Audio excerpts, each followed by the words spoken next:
throughout much of the United States. After years of focusing on scientific writing, he has gladly returned to fiction writing as a favorite, sanity-preserving pastime. Dustin's first novel, Slip or Jump, was published in 2014, and he is currently working on several writing projects that he hopes will be published in the near future. His favorite author is a fellow Hoosier, Kurt Vonnegut. More information about Dustin and what he has written can be found at dustywords.com. Let's give it up for Dustin.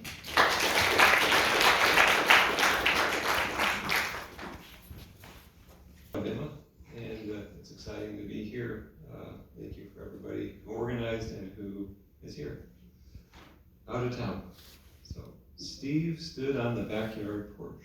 The full moon provided enough light for him to see that the glass window in the kitchen was still about half an inch from being shut, just like he left it.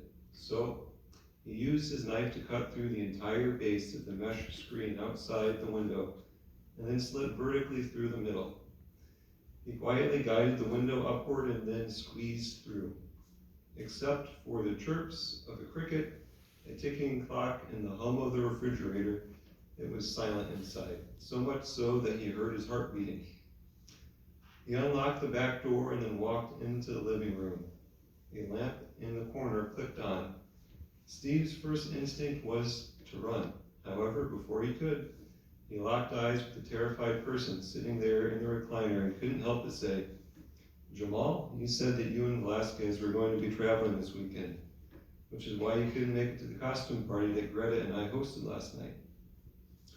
"Well, Steve," Jamal said, the terror on his face only slightly subsiding, "I guess you could say we had a change of plans." "Of course, I'm sure," Steve said, as he sat down on the couch across from Jamal. For a while, the only sound was the chirping of cricket and the clock. "Stevie, were you about to rob me? All the doors in this house are locked. It's 2:30 in the morning, and you're sitting in my living room holding a duffel bag." "I think that's beside the point right now, Jamal. I feel like you were just blowing us off, which hurts. Do you hate me?" "No, it's not you. It's just we've been having a really hard time lately." "Jamal, I understand, but couldn't you have just told us the truth? I mean, it looks really bad, you being here and all tonight."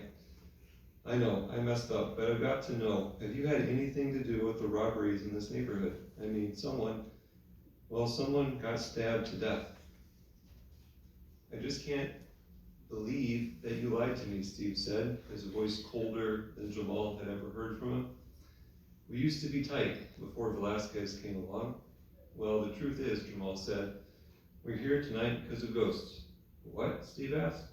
"As you know, Vel lost his brother Javier a couple weeks ago, which was really hard on him. Didn't sleep or eat for at least 3 days and nights, crying or raging the whole time. I don't know if it was because of that or the medication, but something in his mind must have snapped, because ever since, he's been seeing ghosts or feeling them. I don't know." "Wow, man," Steve said, "that's pretty intense."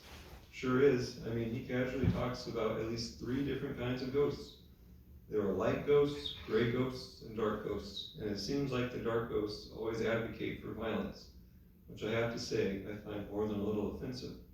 "That's fascinating, Jamal. Maybe for a psychology major like you, but I call it terrifying. I mean, when I'm lying there beside him at night, he'll just keep talking to me about what the ghosts are saying to him. For example, last night one of the dark ghosts kept telling him over and over that we should sleep with the gun in the nightstand, which, to be honest, is why I'm out here tonight. What if I walk in there in the dark, startle him, and he takes a shot at me?" "I wonder," Steve said, "if the ghost could represent different subunits of his psyche. From the darkness, a high-pitched, terror-filled scream stopped Steve's thought. Footsteps thudded on the wooden floor in the hallway as Velasquez shrieked, "El Fantasma! She said that Javier worries about my safety tonight." Velasquez breathlessly jogged into the room, wearing plaid pants and a hoodie. "Oh, hi, Steve," he said, as he sat snugly next to Jamal on the recliner. "I guess the cat is out of the bag. I'm cray-cray." "What's wrong, baby?" Jamal said, wrapping an arm around Velasquez. "I don't know, but that's the first I've heard from Javier. This must be serious." Steve sharply said, You know, no one would have thought twice if you were talking about ghosts at our Halloween party last night. Just saying. Velasquez stared at Steve blankly, and then a look of horror came over his face as he said, "Gray ghosts are swarming into the room. They're all chanting the same thing, that there is danger and desperation here." The back door creaked as it slowly opened. "Stevie," they heard Greta's distinctly German, upwardly inflected voice say from the kitchen, "if we are going to score some H tonight and get high, you need to get going. I know they're your friends and all, but toss some drawers around if you need to." No one in the living room said anything, but Steve turned so that, like Jamal and Velasquez, he was looking toward the kitchen. When Greta walked into the living room, she didn't say anything either, but the darkness in her eyes might as well have said to everyone, "Steve, should we try to explain this problem or erase both of the questions?" From the couch, Steve said, "Well, Velasquez, I guess your ghosts were right." Jamal pleaded, "You don't have to do this, Steve." "Yes, I do," Steve said, standing. "Sorry, guys." With trembling hands, Velasquez pulled a pistol from the pouch of his hoodie and cried, "Baby, the dark ghosts are all saying the same thing. They are telling me to shoot." Steve took a step closer, the knife in his hand and his glassy eyes glinted in the moonlight. The floor squeaked with another step. Jamal whispered, "Do what they say, Belle." Thank you.